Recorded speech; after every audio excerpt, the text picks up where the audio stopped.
So video number 10 in the series of You Do Not Know What You Don't Know is around hedge funds and the fact that should they actually be classified as alternative investments. Now this is a debate, but from our experience, a publicly traded hedge fund, which means the manager has the discretion to choose or speculate on whether or not they want to go long or buy a publicly traded stock or short that publicly traded stock. The only difference being is that they can be selective on the individual names that they want to add to the portfolio or add to their fund. So I want to recall a wager that Warren Buffett and a bunch of successful or seemingly successful hedge fund managers many years ago had together, where they bet against each other. The S&P 500 was in Warren Buffett's corner, where he said that index would beat all other hedge funds over a 10-year period. And the hedge fund managers obviously bet on themselves.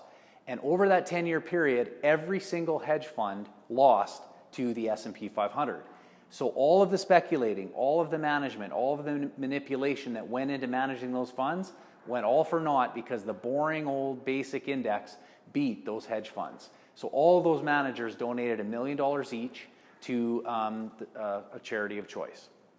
Now that's not the point of the video, but what I want to emphasize again is that hedge funds and publicly traded alternative funds that use long-short strategies almost always, again, underperform indexes over a long period of time. And so how is that an alternative asset? Yes, they may not be correlated, so they definitely are checking that box, but they aren't checking the box of non-speculation. So what happens is, if you take them and put them into a portfolio of non-speculative index, non-correlated assets, you're going to drag down the return of that portfolio just because of that inefficiency and speculation.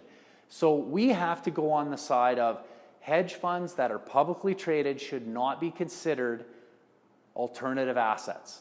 Once again, they definitely do not necessarily move in inverse or non-correlated fashion all the time and drastically underperform based on evidence over a long period of time.